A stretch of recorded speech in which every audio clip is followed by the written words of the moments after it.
Hi, everybody, Raven fans, Oriole fans. Thank you for joining us here on the Ravori Sports Podcast for fans like me. Like and subscribe to all of our social media content here, obviously here, also to Genesis Notary Services here in Winchester, Virginia. So definitely check us out here in Winchester for Genesis Notary Services. We will stamp your documents with care. All right, so we have a very special guest for you guys here today. A fellow member of the Castle. I know him. That's how we weren't in the same class together, but some of y'all obviously recognize him. One of the largest group of YouTube Ravens content creators here. We got Hendo from the RouG Pod, thankfully joining us this evening to talk about how the president of John Harbaugh fan club here. We're gonna talk about that. No, I'm just kidding, man. I know. Thank you for joining us, sir. Thank you very much for joining us. Honor to meet you here. Thank you for doing this. We're gonna talk a little Ravens here at the beginning. Okay. Obviously, from the end of the season to now, a lot has happened, hasn't it, Hendo? I mean, we've had Justin Tucker. We've had, obviously, the ending in Buffalo. Mm-hmm. We've had Lamar getting kind of beat down at the award ceremony. We got no Suggs, no Yanda in the Hall of Fame. Let's start with the GOAT. I don't want to spend too much time on it, but let's start with Tucker. Is it over for him here in Baltimore? Do you think he's going to come back? First and foremost, thank you for having me. And yes, it's over. It's a wrap. When the allegations first came out, it was kind of like, everybody went with the innocent until proven guilty narrative. But then as you start to see more and more people come out, and then there are old tweets that came out from 21, they talk about how some people went to the team and kind of made light of the situation, and they did nothing. So there's more to this than meets the eye. Where there's smoke, there's fire, and something's going to have to be done, especially for a team that says we are a zero tolerance policy team. This is not zero tolerance, and they knew something was going on. They were aware of it, so they're going to have to do something because they don't want that negative spotlight on the organization. You're confident that's it then? There's no. I'm thinking about Ray Rice this week, right? And I don't know where you are on Ray Rice. I think it's good that Ray is turning around his life. I don't much care for. I just got to be honest with you. So he got a lot of room. I think Ray Rice would have finished his career Raven possibly had there not been a video. Do you think this will blow? You don't think this will blow over? And if he doesn't get picked up, you think it'll be another team to take Tucker? So for me, the situations are a little bit different. I think the video played a part in it. I don't think the video had the biggest part. People don't realize or remember that Ray Rice the year before only rushed for 348 yards or something like that in 16 games. He wasn't hurt. He played every game. He just wasn't any good. And I think if he'd have had another 1,300-yard season, maybe 12 touchdowns, things would have gone a little bit differently. With Tucker, he is, to some, the GOAT at kicker. He's had some struggles this past season, and I think that with his salary and everything else, they may want to move on from him, but he's still one of the better kickers in the league, so they may try to hold on to him. But I just think with the backlash that's coming, especially with things that went on with Ray Lewis, every time they went to an away stadium, just the things that were said and how the crowd reacted, I don't know if the Ravens are going to want to put up with that. And to be honest with you, nowadays, kickers are, I'm not going to say a dime a dozen. You have your elites and you have your ones that are very good. But if the Ravens do what they did this season and last season, they're not going to need kicks because they're going to score a touchdown. So to me, I personally think it's all over for them. I agree with you about the kickers. Like, kickers now are better athletes, much bigger. I mean, I'm looking at I'm doing some of my draft prep there for and these kickers are huge, man. I mean, these are real athletes. These guys aren't just little Gonzalez soccer guys. I mean, these are guys that are 6'4", well-built guys that are kickers. But I don't think they want to do it. I don't think they want to. I think they like him. I think they'll do everything to keep him. Has Andrews where are you at with Mark Andrews and Likely as far as that goes? Oh man! First and foremost, the one redeeming quality that I give John Harbaugh is the fact he's very loyal. That's the only credit that I give him. He's very loyal, and I do think that he'll try to keep Tuck around as much as he can, unless there is some irrefutable evidence that proves to the contrary. Now, when it comes to Andrews, me personally, I thought he was always a decent tight end. I knew that he was Lamar's security blanket. He was his number one receiver, but I thought that they kind of scapegoated that fact a little bit too much when talking about skill positions. They said, well, he has Andrews. We don't need a stud or number one wide receiver. But when it comes to the playoffs, we do need one. 8 seasons, Mark Andrews has 0 touchdowns. Isaiah Likely already has 2, and he's been in the league 3 years. So that kind of tells you the difference. In regular season, cool. You want to talk about his all-pro season in 21? Yeah, he did it, but we had a losing record. So to me, that production is irrelevant because you didn't contribute to winning with being an all-pro. But I give it to you because it's very hard to become an all-pro. But for me, I think Andrews should be gone. You don't show up in the playoffs. You average under 40 yards a game. And this is as Lamar's number one target over his career. You average under 40 yards a game, you have 0 touchdowns, and you seem to make the biggest mistakes when it matters the most. It started in 2019 with the tip interception against the Tennessee Titans. That just started the downward slope for us losing that number 1 seed and losing to the Titans. So to me, he's not a primetime player when it comes to the postseason. This game, if he'd just dropped a 2-point conversion, I could give him some grace, but that fumble, what was he thinking? Like he is not Gale Sayers. He's not Barry Sanders. Why are you trying to run into 3 people and juke them out? Like he to me just isn't worth the money. And I think he has an $11 million cap hit for next season. The Raiders have roughly $6 million under the cap, and they need all the money that they can, hopefully, to build a better offensive line for Lamar. Isaiah Likely has proven he can take his job and do maybe some better things because Mark Andrews is a straight line guy. Like he can get from point A to point B, no problem, catch the ball, go down. Isaiah Likely has a lot of wiggle to him. He can power over defenders, he can run past defenders, and I think that he would be a better option. And then you bring in Charlie Kolar and slide him up to take Isaiah Likely's position. And I just think that that's a better option. And you go out there and get a real number 1 wide receiver or a true possession or X for Lamar to throw to that he can count on in the playoffs. So Andrews, I mean, I was never really that big of a fan because to me, he's never come up big in big situations. I'm hearing a lot of fans say that too. That Likely is the guy. But I want to ask you this question. Mm-hmm. Let's pretend Lamar is the GM. Okay. He has to pick. What do you think he wants? Because I think that's going to factor in. I think he wants him gone. You think he'd rather have Likely over in? If he had to choose now publicly, you know what he would say. He would say, "I love both guys." You know that he would say that. But in his heart of hearts, if he had to say, "Hey, which one you think he would take Likely over Andrew?" Most definitely, because listen, a lot of people don't give Lamar enough credit for his mind. They always laud him for his athleticism. You know, he's always getting praised for the things he does on the field, but they don't know how intelligent that young man really is. And to me, I think in his mind, he's like, yeah, that's my boy and all. I've watched Hollywood go. So I've been through a scenario where one of my best friends is off the team. Now we take that $11 million and turn it around and flip it and somehow bring in, let's say, like a Cooper Kupp, somebody that's dependable. He's the Super Bowl MVP. He can catch the ball. You don't have to worry about drops with him, and you bring him in for those situations where you need somebody to get that first down or to make that catch. Yeah, friendship aside, Lamar wants to win a Super Bowl, and I think that means by any means necessary. I hear you. I'm not so sure you're right. I know what the Harbaughs are thinking because Andrews is a more complete tight end. You're right about the clutch time and everything. Mm-hmm. I think not this friendship. I think that's not. You're right about that. Lamar's an outstanding decision maker, very underrated for decision making. But I do think with Lamar, Likely doesn't work with her in every situation. It works with Lamar, but Likely's an H-back. He's more. I keep making Frank Wycheck reference with him.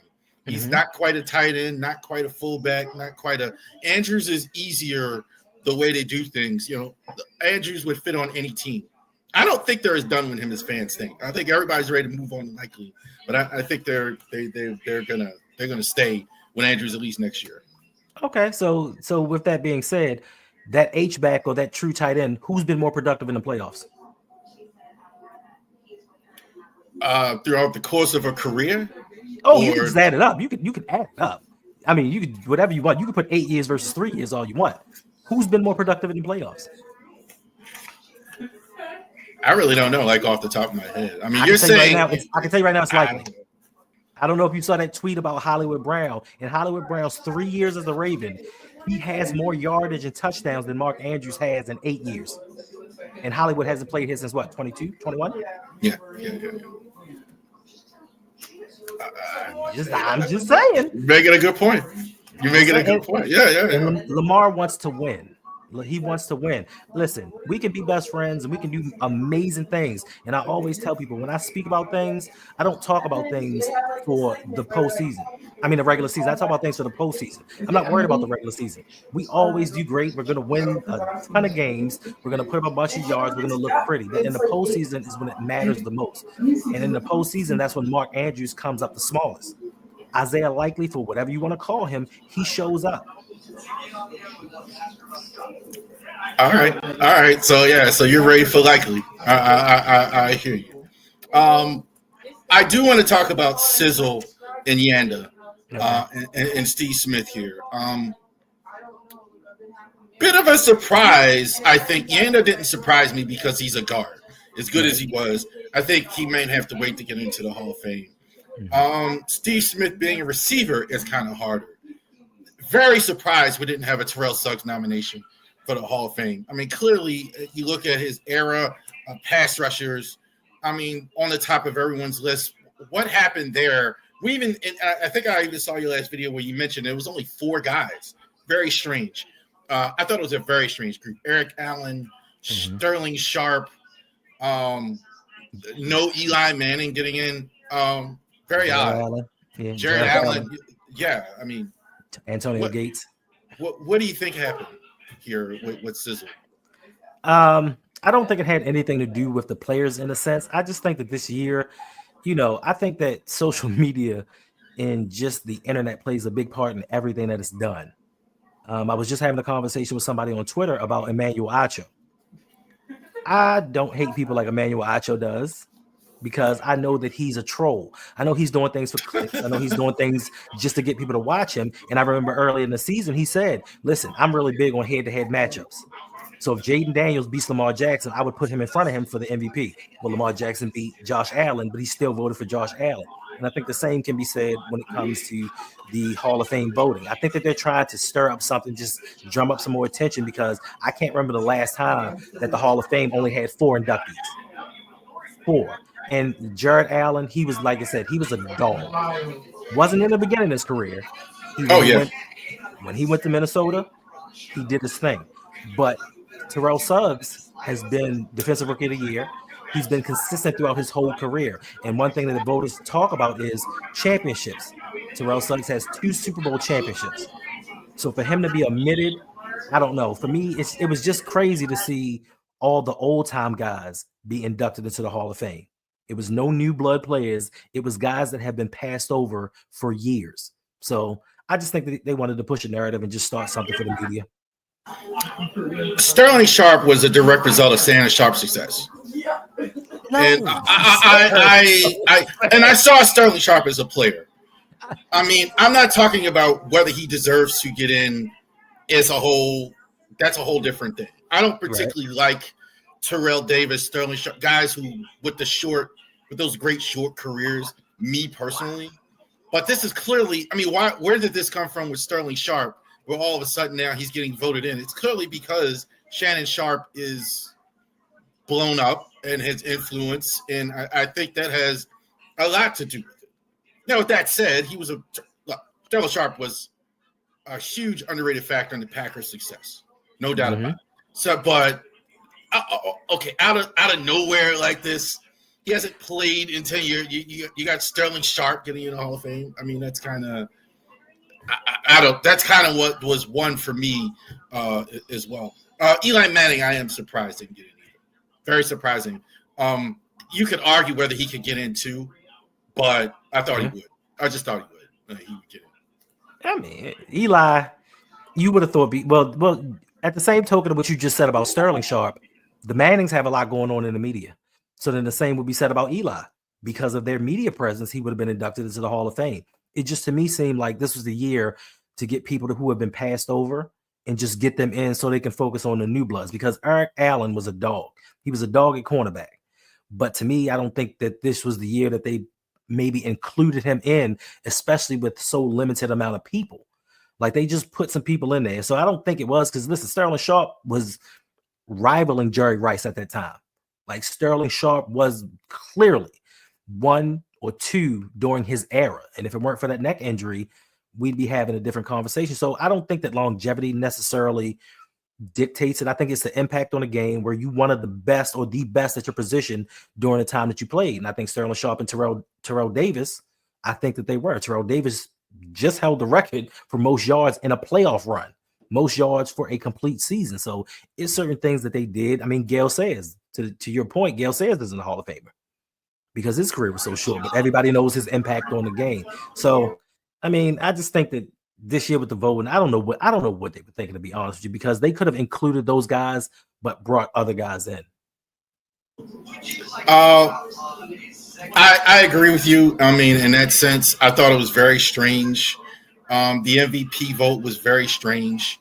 I'm right with you with Josh Allen. I think Josh Allen. I think this was Karl Malone. I've heard that a lot today. You know, Karl Malone winning the MVP. Hey, do we have to give it to Jordan every year? Do we have to do that every year? You want to give it to Josh Allen. I don't have a big problem with Allen getting it, but clearly he didn't have as good a season as Lamar. I don't think anybody, is going to say that. I mean, Shannon Sharp and Ocho Cinco were killing these guys. Like, if you saw a nightcap or whatever.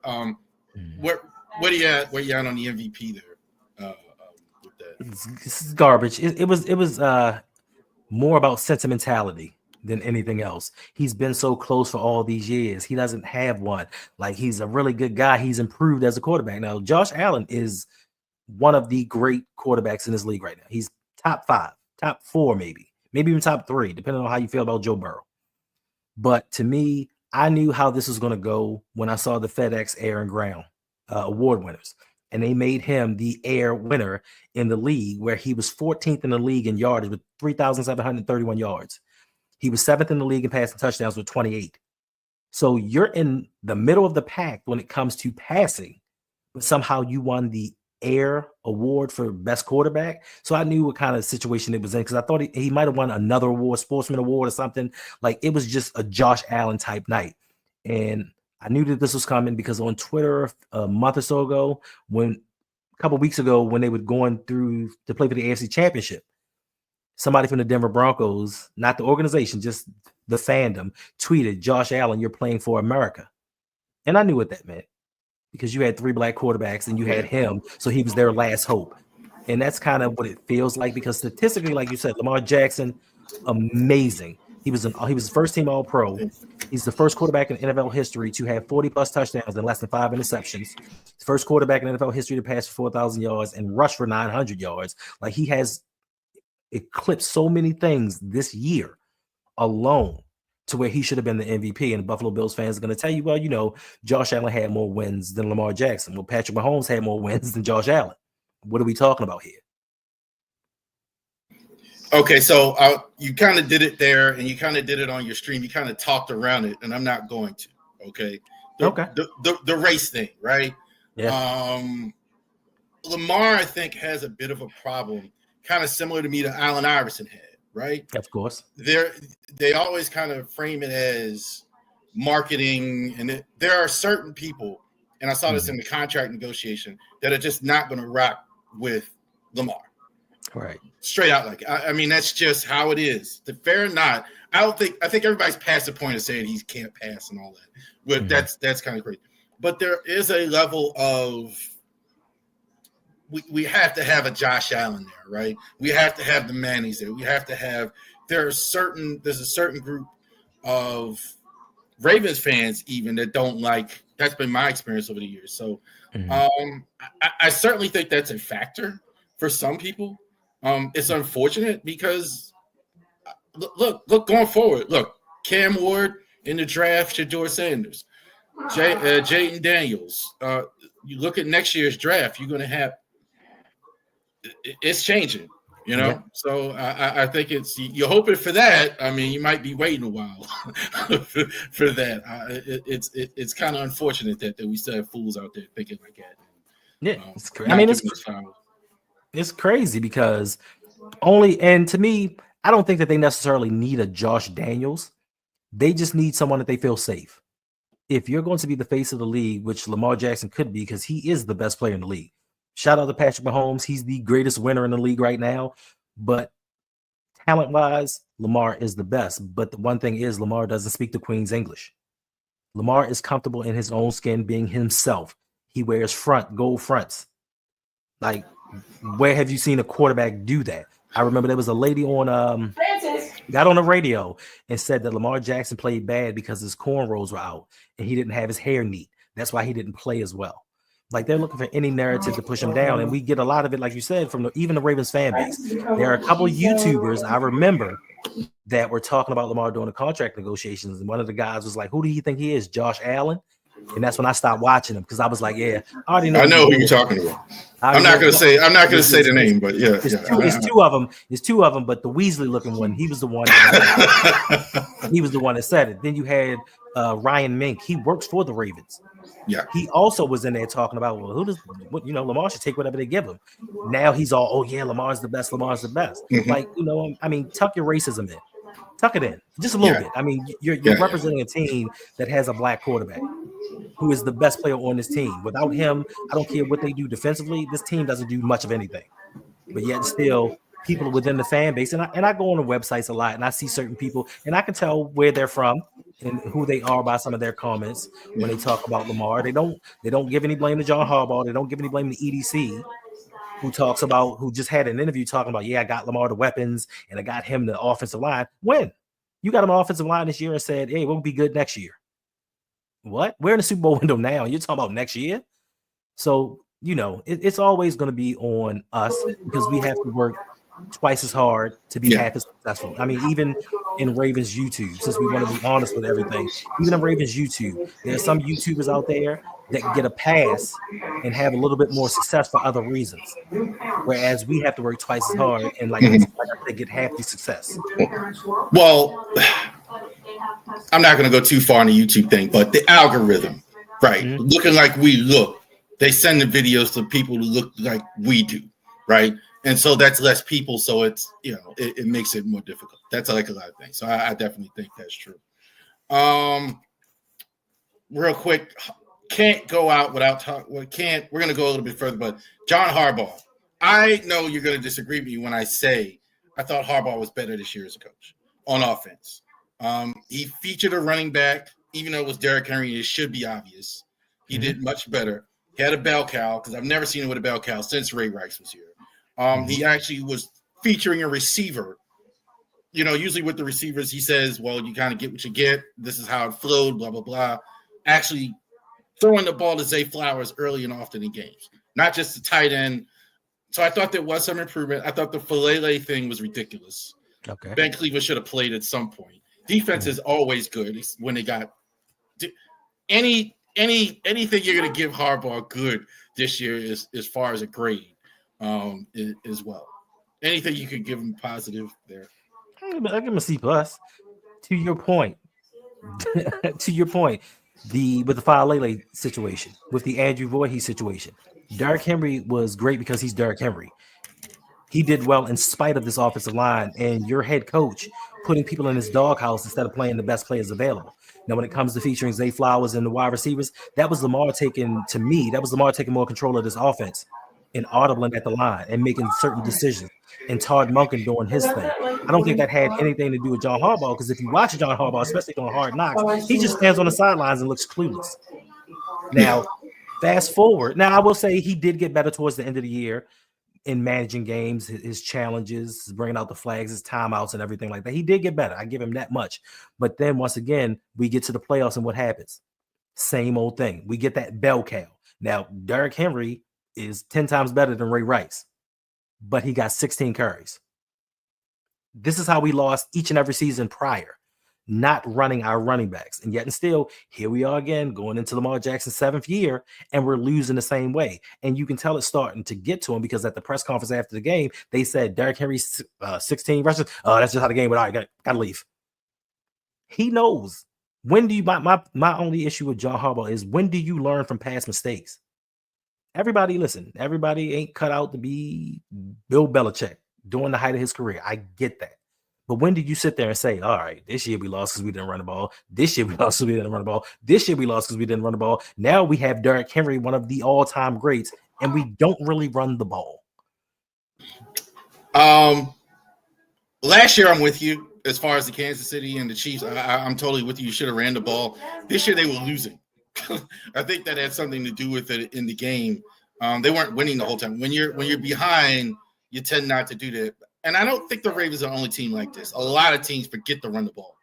I mean, I see this across the league. Finally, this year we had Barkley, we had Henry, we had some teams running the ball. I don't think he's the only one guilty of that. Go ahead, you were ready to take my head off. No, I'm not taking it off. It's just, you're right. Most teams don't do that, but we get down by 3 points of panic. Other teams are down by 21 and you pass the ball. But to me, the biggest indictment in all this is, and everybody's been telling me, well, you get behind, you got to pass the ball. Derrick Henry is one carry away from 80 yards. I think that's more likely than us throwing the ball down the field consistently during a playoff game. Derrick Henry breaks one tackle, it's 40 yards. You're down 10 points. 10 points. You can make that up easily. So to me, that's not really an excuse, because we weren't down far enough, especially early in the game, for us to not run the ball. Third quarter, what happened? We ran the ball, scored a touchdown. They couldn't stop it. Their defense is smaller than ours. We're supposed to impose our will on them.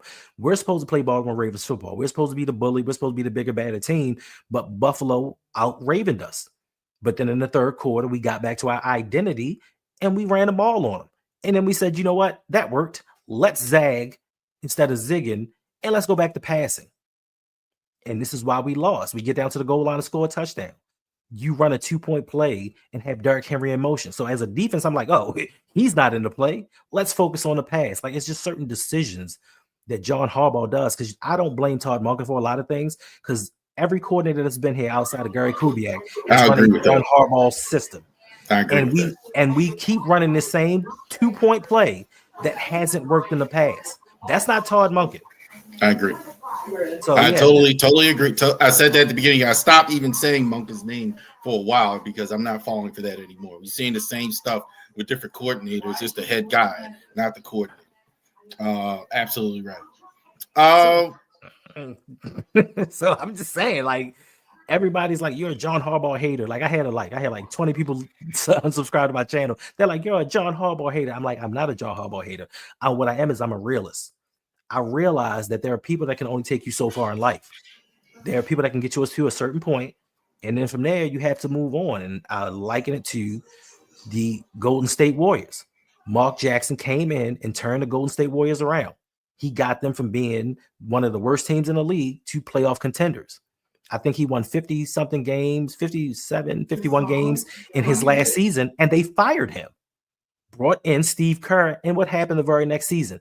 Won a championship, because Mark Jackson could only get them so far. You bring in a better guy. John Harbaugh can get us winning seasons. He can't get us playoff victories. He can't get us playoff runs or get us to a Super Bowl. 2019, 2023, there is no way you're telling me those two teams shouldn't have won a Super Bowl title at the very least. But being John Harbaugh wants to do things his way and not concede to certain things and have a doghouse. I'm trying to win a title. I don't care about a doghouse. I'm playing my best players. I'm not going to sit up here in front of the media and say, hey, you're a wide receiver that wants your catches. You're a wide receiver worried about numbers. Don't come to Baltimore. Who says that? Of course, wide receivers worry about catches and numbers. That's how they get paid. You're going to make your money regardless what happens, but they're trying to get contracts. And for him to say that, he turned people away from coming to Baltimore. And of course, the narrative was always, they don't want to play with Lamar Jackson. And it's all because of the head coach. Marquise kind of said it. He said the system. I didn't buy that for a second. He knew he was never going to make money in Baltimore if you're going to run all the time and you're not going to get catches and all that. He was just polite about it, set the system. That's why he asked for a trade. But that wasn't even it. It wasn't even the system. I know. I'm just saying that's what he said. That's what he had to say. I know, but that wasn't what it was. No, a lot of people believe that it was the head coach because look, I mean, it was the organization. Look at that season. He had 1,009 yards receiving, 1,005 yards receiving that season, right? Look at the first 8 games. At the first 8 games of the season, he was on pace for 1,400 yards. First 8 games of the season. The last 8 games, what happened? And I understand that Lamar did get hurt. What did they start doing? Bubble screens, reverses, throwing him little hitches 5 yards from the line of scrimmage. They were intentionally trying to drive his price down if he were to stay in Baltimore. Like they are slick at the things that they do. It wasn't the system, as they were intentionally trying to lower his money so that they could re-sign him for less and get more defense. Like what happened with Bateman. Yeah. Like pretty much. Bateman kind of had his own mess that he made there, but yeah, that's why they signed him. Yeah. Bateman. That's gonna blow up. That's gonna blow up in our face. Bateman's gonna have 1,200, 1,300 yards next year, and then he's gonna be like, I'm underpaid at $5 million. I hope you're right. I hope you're right. I want to talk the Ravens a little bit. I want to talk about you a little bit. Okay. You've been doing this. How long have you been running a Ravens channel? I think I've seen you in the last 2-3 years. 3 years. How long has it been? How long have you been doing it? 3 years. 3 years.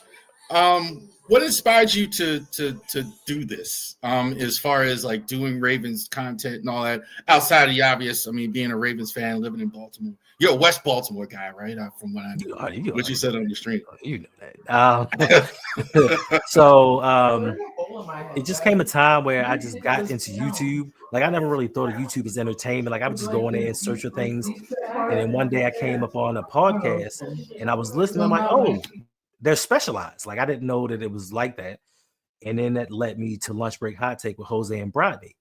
And I started watching them and I'm like, oh, okay, cool. I never thought about doing it because my thing was I speak from the heart and I speak how I feel. And it may be to my detriment but I'm never going to sit there and be like, oh, everything's not sunshine and rainbows with this organization, because that's all people want to hear. But then when I heard Jose and Brodney, I'm like, these brothers are speaking the truth. Like, yeah, cool. So I joined their Discord, and while I was in their Discord, like we hung out all the time and like we spent a lot of time together. And they told us, they said, listen, anybody that's interested in doing a YouTube channel, do it. Like, just do it. We got you. So I was like, I never really thought about it, but let me go and do it. So I went out, made a channel, didn't tell them. I did it secretly because I'm like, oh, I don't know how I feel about this. Even though I knew I had their help in their back, and even though they do Ravens content, they were there to help me throughout this whole journey. So if it weren't for them, I wouldn't be here right now. Hey, I kind of see all you guys. I call y'all the crew. We talked about the barbershop. That's kind of what you guys sound like when you guys are all working. Where are you at as far as media in general? Do you think, are you still watching ESPN, FS1? I'm asking that. Kind of interested to see what content creators think. I mean, we were just killing Acho there. I think like just Kevin Wiles is just terrible. Really? Kevin Wiles.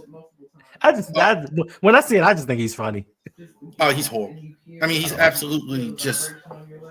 He's actually somewhat stomachable in the role, the moderator role, but he's just terrible. I mean, and I'm not just picking on guys. I mean, there are some talented guys. Look, Shannon Sharp's really talented. Stephen A. Smith is really talented. I know he gets on people's nerves, but he's really talented. Where are you at as far as media? What do you think is going to happen going forward with that? I don't really. I mean, it is what it is. I mean, this is what we grew up on. We didn't have this type of medium growing up. We just had TV and what they showed us doing the segments at specific time frames. So it got to a point where media became everybody's go-to. Like, this is how we find out who's hot, who's the up-and-coming player. Now we have more resources to dive into our own information on finding out about people. But I think as far as where media is headed, I think it's headed in the garbage. I think it's going to go away. This is why you have them firing everybody, because they don't need to have all of these sportscasters. They don't need to have all of these sideline reporters because everybody and their mother has a YouTube channel, a podcast. They have something going on. And I think that media is like, why am I paying these guys $8-9 million a year? The ratings are going down, and you have these guys on YouTube doing it for free that are more successful than we are. And we have a conglomerate. So I think it's going away because people just aren't people. And more importantly, people are getting rid of cable. They're not doing cable TV like we had growing up. So that limits what you can watch personally. Then they might see the clips, but nobody's sitting down watching TV. And I just think that a lot of it, too much of it is clickbaity. People say things that they really don't mean. They're just trying to get people to watch. They're trying to get some engagement. Like Stephen A. Smith, he's famous for saying one thing one day and then contradicting himself 24 hours later and act like I didn't say that. You didn't hear me say that. And I'm like, bro, it's on tape. Like we have you on tape. I can play it back for you if you want, but it's all about engagement. It's all about the views and the numbers. And I don't think that a lot of these media companies, the love for sports is pure. It's like everything else in life right now. It's just strictly a business. I think you mentioned Stephen A. I got to talk about him because I think he's brilliant. Not for all the good things, and I don't mean that as a compliment. You're exactly right. He's very corporate in terms of, I always wonder if he had corporate training. This is exactly how executives are, and a lot of times in that situation. He pretends to be this brother guy and all that, and he kind of is, but man, he's slick with it. Man, he walks it back. He's talking to one group of people. Well, I'm gonna say this. Well, I'm gonna say that. He really dances on that line really good. So I give him credit. Don't hate the player, hate the game. I think there is a genius level to it. What kind of training do you have? Don't you have to talk about like what you do as far as if you have a different job or profession, but what type of training? I mean, you just decided just to go behind camera and just do it, but what else inspired you besides just your friend? I mean, what else? What type of training did you have to do this, or did you apply in media, anything like that before? Nah, no training, nothing. I mean, the only thing that I could say was closest to prepare me for this was I used to work for Comcast. I worked for Comcast for almost 20 years. So essentially every day I'm going in 10, 15 different houses per day. So I have to have conversations with 10 to 15 different people or family members or whomever just tends to show up. So just me being comfortable with speaking to people, I think that made the transition a little bit easier, but I've never had any training. I like to talk. I hear you. So what's next for you as far as what you're currently doing? Where do you want this to go forward? Because I think about that a lot myself, because the age I'm at now, people think I'm crazy for doing it. I'm too old for this. Family thinks it's weird. A lot of them think this is, but we're here, right? I mean, we're just doing Ravens YouTube, and we could be doing anything else. So what's next for you? I'm trying to make this a business. Like, this is the only thing in my life that I've ever really wanted to do. Like, I never grew up thinking I want to be a doctor, I want to be a lawyer, I want to be a fireman. But when I got into YouTube, I really thought like this is something that I'm going to put my all in. Like, I spend an inordinate amount of time watching YouTube, studying YouTube, because I'm trying to learn everything that I can. Eventually, I want to go from in front of the camera to behind the camera. Like, I want to do editing. I'm trying to set up something to where I teach people how to grow on YouTube. Like, I'm trying to sell things and turn this into a legitimate business, but use YouTube as a platform to help me get there. So, yeah, I mean, I'm going to do this for as long as I can, but I just want to make some type of media company, like something, especially helping others. Like we were talking about earlier, like we all can win at YouTube. Like, this is not a race. It's not a competition.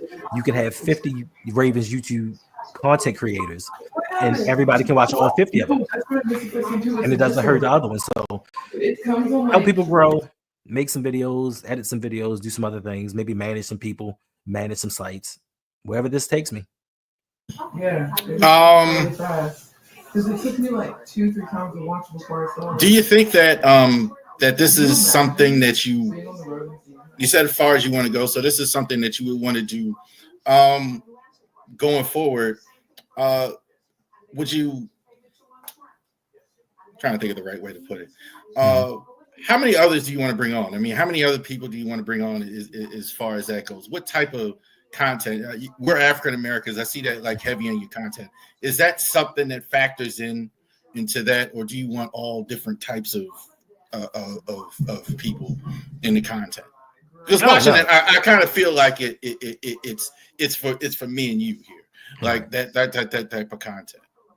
No, I'll bring along anybody. It doesn't matter to me as long as you're a good person. And I think that if you look at the chemistry that I have with the rest of the guys and ladies, like it's organic. And I met all of these people 2-3 years ago on the internet, and they're good people. And I think that's why we click, because like energies attract. So I don't care black, white, I don't care what you are. If you have good energy and you want to come along, I'll take along anybody, because I'm not selfish and I'm not looking just for me. Like, I know that this is something that can be generational. I think it can change people's lives. It's transformative in how it can help people in their daily lives, just bringing out the confidence. I was always a confident person, but this has made me even more confident. And maybe with old age, it made me care a lot less about what people think about me, about how they perceive me, because I have a goal in mind. Whether you like me, you don't like me, all I ask you to do is respect me. I'm trying to build something. I'm trying to leave something for my kids, my grandkids. And if anybody wants to come along, come on. But like I said, you have to be a good, genuine person. Yeah, grandkids? I got 2 of them. Oh, man, we the same age. I don't like it. Like, you're a little bit old. My oldest daughter is like 18. Yeah, I don't like it. I guess that's 30. 30? Oh, wow. About to be 31. Yeah. So one more thing. You have an interest in music, right? I mean, I've heard you say that on the stream. Like you have interest in the music. Did you have a music channel or a music channel you were working with or something like that for? Or yeah, it was Electric Relaxation with my man Dre that I worked at Comcast with. He has a channel, Mr. Galloway. 2 hours, and we talked about old school hip hop. We talked about music. We did a lot of fun things, but unfortunately, he had to do some other things at the time. I'm trying to talk him into coming back, but yeah, I mean, I love music. Music is my everything. You give me some music, I can do anything for as long as I need to, as long as I have music behind me. So real quick, let's get to Irv Gotti here, real quick. Irv Gotti passed away, 54 years old. Mm-hmm. Too bad that he's, that's young to be passing away. So, I mean, that's young. I mean, considering, not, but 50, cool or uncool, what he's doing, as far as that goes with the trolling and all that. I know they didn't like each other that much, but where do you sit with that, Irv and 50 and that? Listen, I'm gonna tell you right now, I don't pay attention to none of these people nowadays. Like, I've been so turned off to music with this new generation. I know how my grandparents felt now, but as far as somebody passing away, you got to let that stuff ride. Like, especially when you're that rich, that successful, that famous, you have other things to worry about. It's no reason to be that petty. Like, let it go, bro. He's gone and is not coming back. His family and friends are mourning, and you're just adding salt to the wound. So for me, just let it go. Like, I'm a very petty person, but there's a certain limit that I have to it. Like, I don't play around with certain things like that. 50 kind of reminds me of Trump in the sense, just stay with me in a sense, not similar in personality and everything, but successful by every metric. Donald Trump has been successful by every metric in life. 50 Cent's been successful, but they don't act like it. They, why are you even care that this guy is right. I kind of don't understand that. So, I'm more with you. Like, we should be letting this go. And I just don't understand him. But he's been so successful, very driven guy and all that. It's a shame. And they're not that different. Irv and 50 are not that different in terms of, they basically, a lot of ways, the same guy. Mm-hmm. I always thought they were him and Ja. As much as they were beefing, they were kind of very similar. Yeah. Thank you, Hendo, for joining us. Tell everybody where we can find you, your content and everything.